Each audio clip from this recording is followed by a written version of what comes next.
Yang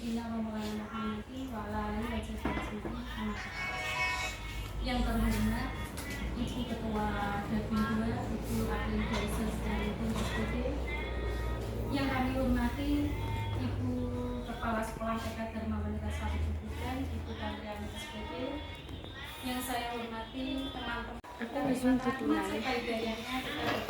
ini dalam acara KKD Dabin 2 dan juga pembebasan di provinsi sekalian.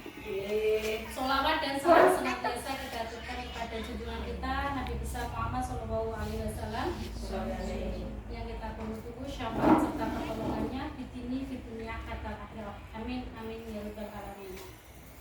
Bapak Ibu sekalian, di sini saya ingin mengimbaskan ya Bapak Ibu. Kemarin 3 hari saya diklat di Semarang mengenai Litnum. Apa itu Litnum?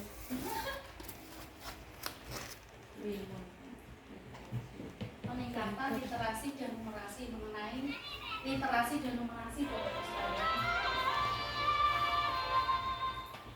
Yang ingin saya tanyakan sebelum kita masuk ke sesi selanjutnya, bila kita mendengar kata tentang angka ya, angka, matematik gitu, kognitif, simbol, ya, simbol. Selama ini yang kita tahu kalau numerasi itu mesti kaitannya dengan angka, dengan angka, perhitungan, matematika. Sedangkan literasi, selama ini kita tahunya literasi itu apa sih Bu? Membaca, huruf abjad. Sekilas itu ternyata saya sendiri pun tidak paham Bapak Ibu. Selama diklat di sana 3 hari ternyata literasi dan numerasi itu untuk tahapannya itu banyak sekali dan tidak hanya mengenai angka dan juga huruf. Menurut panjenengan semua, literasi dan numerasi penting nggak sih di TK? Penting. Kenapa kok penting?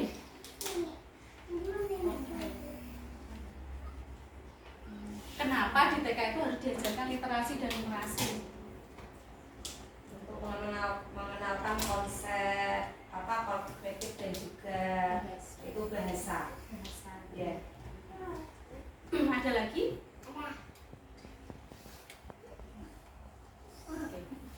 Mempersiapkan untuk kejenjang selanjutnya di SD Bu. Selama ini kita mengajarkan numerasi dan literasi itu sebatas untuk mempersiapkan mereka masuk jenjang SD. Bisa baca, benar? Bisa menulis, bisa berhitung. Selama ini kita itu hanya terpatok pada apa Bapak Ibu sekalian? Tuntutan orang tua. Kita tuntutan orang tua. Wih, TK-nya sosok, ora iso mesti kan itu. Padahal aturan dari dinas sebenarnya kita tidak boleh mengajarkan calistung. Tapi selama ini kita selalu mengajarkan calistung dengan alasan apa? Tuntutan orang tua, tuntutan di jenjang selanjutnya. Padahal kita itu dipikir-pikir kita lupa apa yang kita cari Bapak Ibu. Kita cari uang, nggak bisa di TK cari uang Bapak Ibu. Gaji kita berapa? Nggak mencukupi sama sekali. Selama ini kita selalu memaksakan ke anak didik kita mengenai calistung. Kasarannya kita selalu memaksakan kepada anak, dia atau tidak? Kita memaksakan kepada anak. Sebelum waktunya kita sudah paksa kita ajarkan baca, tulis, berhitung dan juga lain-lainnya. Sebenarnya mereka itu bisa menemukan sendiri Bapak Ibu, tidak usah dengan drill. Halo, kita pergi sini, nggak usah. Kita kalau seperti itu kita tuh capek. Iya nggak? Teriak-teriak, gembar-gembor. Ini loh cengen Bapak Ibu, kita naik gembar-gembor. Mendingan kita ikuti apa yang diberi anak. Misalkan hari itu anak-anak mau main apa, kita turuti anak-anak itu. Dengan mereka menginginkan misalkan ya, hari ini ayo Bu kita main ini, kita mengikuti anak-anak, mereka akan lebih senang dan mereka antusias memainkan apa yang mereka inginkan semacam itu. Dapat kita lihat di sana literasi yaitu anak-anak misalkan pencampuran warna apa itu termasuk juga literasi. Kemampuan berpikir kritis, misalnya di Emil tanya itu literasi juga berkaitan dengan bahasa lisan. Bahasa lisan itu apa sih Bapak? Yang kita ketahui selama ini bahasa lisan. Bahasa sehari-hari bisa yang tidak tertulis. Bahasanya bahasa yang tidak tertulis. Misalkan saja ini sepele gitu Bapak Ibu, sebenarnya sudah kita terapkan. Misalkan kita punya pesan ke orang tua, misalkan Dek, besok pagi hari Jumat bawa alat sholat, nanti sampaikan ke Bapak Ibu. Bahasa lisan kan, mereka menyampaikan ke orang tua itu termasuk literasi juga. Nah, mati.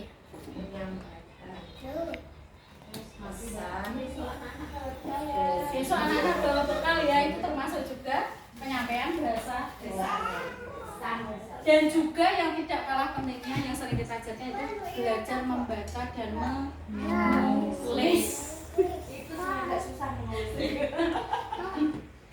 Tapi sudah nggak pernah ngejar nih, kita sudah nggak pernah menerapkan ngejar BIB seperti itu, sudah nggak. Maksudnya sudah zaman kita kecil dulu gitu.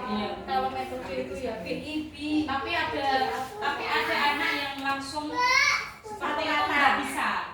Ada. Soalnya masalahnya antara rumah dan di sekolah itu gak sinkron. Di rumah boleh ngajarin nih ngejo, di sekolah diajarin cantol, otomatis anaknya sing bingung. Nggih, nah sing seperti itu tak ajarin yo yo satu-satu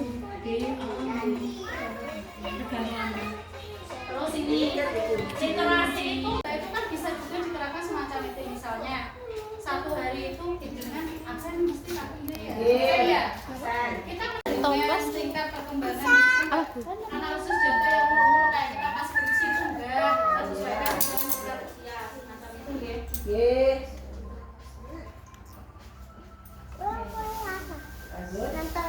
Ini yang saya sampaikan juga mengenai, saya menegaskan juga gitu mengenai rapor pendidikan itu memang setiap lembaga harus mendownload, dan juga pengerjaannya selama ini kita pengerjaannya asal gitu. Saya pribadi lembaga sini itu asal yang jenengan dia apa tidak? Tidak, aku sesuai Pak. Tak jawab. Itu nek rapor pendidikan pada waktu itu kan sebelah sini ada empat item gitu. 4 item itu jenengan pilih. Kan waktu itu kita samakan sebabin waktu itu. Ya tidak? Ya. Jenengan samakan kok ini ya kita disamakan. Ya wes lanjut.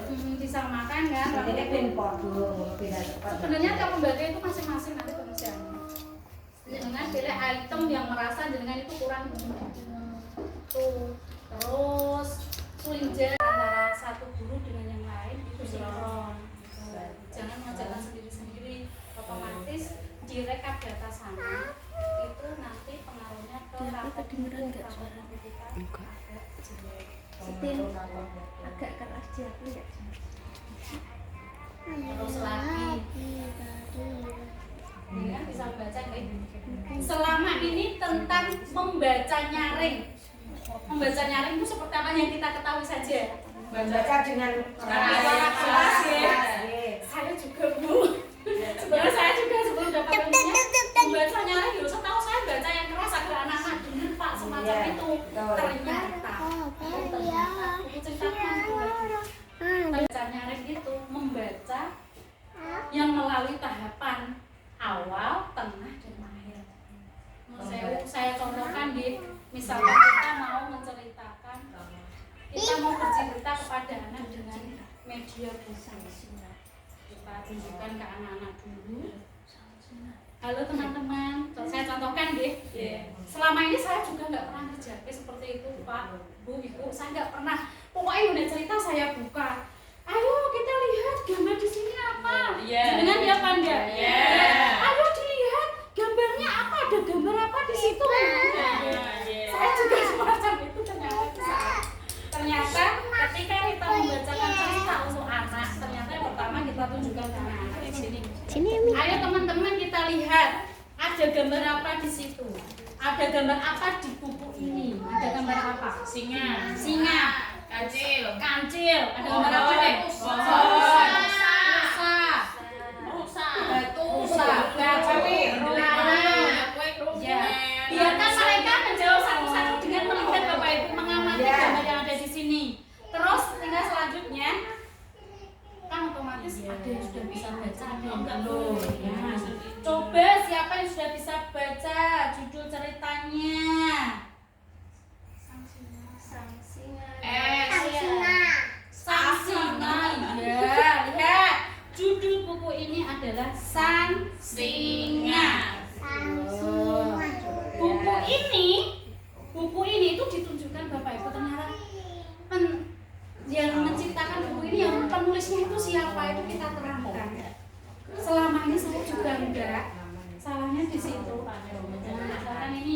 ini yang ada itu nggak ada. Misalkan ini ya buku cerita ditujukan ya teman-temannya semua.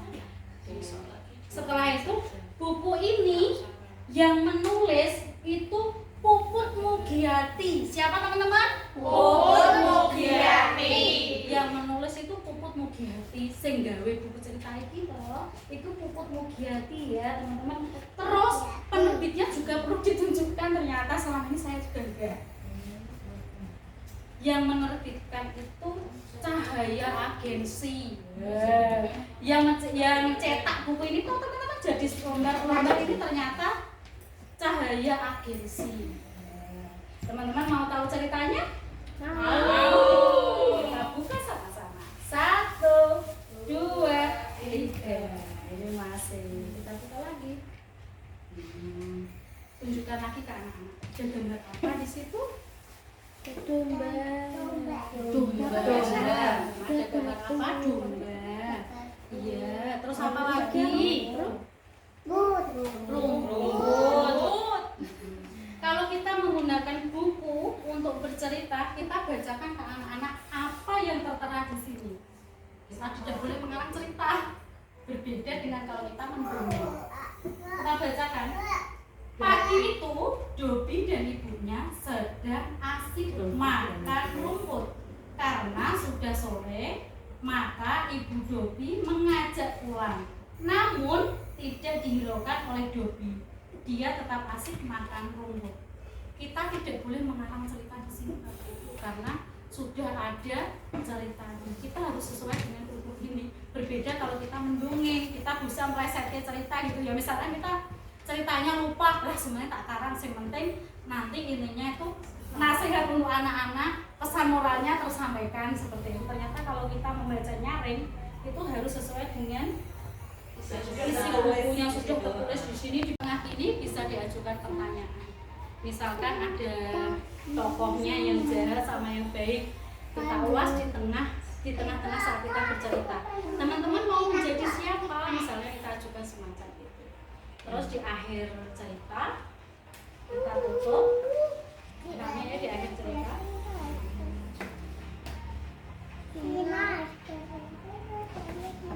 Kita ulas kembali mengenai tokoh-tokoh yang tadi. Misalnya kambing itu tadi sifatnya gimana, beruang sifatnya seperti itu gimana, semacam itu. Dan ada lagi yang himbauannya, ternyata kita di TK pojok bacanya kira-kira kurang apa tidak yang kita pribadi lembaga kita sendiri kurang itu dari pemerintah daerah. Kemarin saya mengikuti pendampingan itu nantinya Mbak Nita terutama yang berakreditasi pojok baca itu diutamakan. Pojok baca itu tidak harus raknya yang bagus semacam itu kita beli itu tidak. Ternyata kita bisa memanfaatkan barang-barang bekas yang sudah ada. Kemarin ada contoh dari SD Raji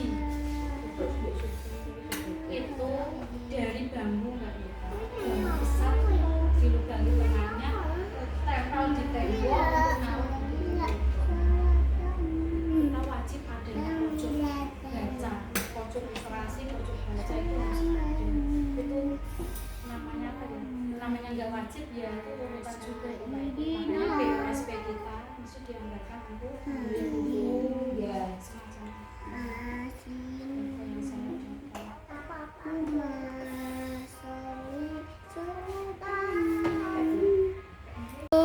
2, 3. Teman-teman, maaf bunda-bunda sekalian, hari ini cukup sekian dari saya, sedikit ilmu. Semoga ilmu yang saya berikan kepada panjenengan ada sedikit yang nyata dan bisa diterapkan di lembaga masing-masing. Akhir kata sebelum saya tutup, saya minta teman-teman untuk merefleksi kegiatan hari ini. Salah satu monggo refleksi. Ya, saya membawa buku ya Bu. Assalamualaikum warahmatullahi wabarakatuh. Waalaikumsalam warahmatullahi wabarakatuh. Setelah kita tadi mendengarkan apa yang disampaikan oleh Bu Tina, ini saya mewakili dari teman-teman Dapin akan menyampaikan refleksi pada kegiatan hari ini. Bu, Untuk yang pertama tadi berkaitan dengan literasi, mungkin ibu-ibu tadi juga sudah mendengarkan apa yang disampaikan oleh Bu Tina, nggih. Untuk literasi tadi rasa ingin tahu, ya Bu ya. Kemudian untuk numerisasi, saya kira tadi hanya berputar angka, nggih, berputar dengan berhitung. Akan tetapi kita salah ya Bu ya. Ternyata untuk numerasi itu bisa juga dalam bentuk aljabar, pengukuran, kemudian geometri, serta analisis data yang pernah kita terapkan sehari-hari dalam hal kita mengabsen kehadiran anak, gitu nggih. Kemudian untuk membaca nyaring, ya tadi kan ibu juga mendengar toh, membaca nyaring. Saya kira itu membaca dengan suara keras, gitu Bu. Ternyata membaca nyaring itu ada tahapannya ya Bu ya. Tadi yang pertama itu membaca awal, kemudian tengah dan juga akhir, gitu nggih. Jadi dalam hal membaca nyaring kita itu menyampaikan kepada anak-anak, contoh kita membawa buku cerita, dan kita nanti membacakan urutan sesuai yang ada di buku cerita itu, gitu.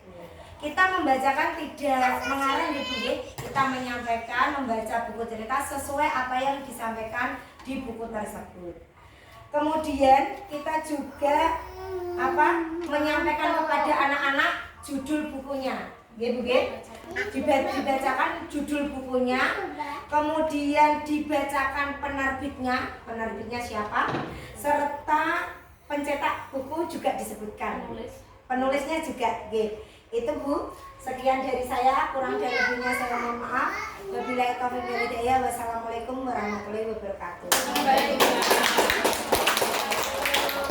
kasih. Terima kasih Ibu Ida atas refleksinya. Semoga di pertemuan yang akan datang kita akan membahas lebih banyak lagi mengenai literasi dan numerasi. Semoga kita bersama di sini bisa satu keluarga, satu tujuan, yaitu untuk siapa?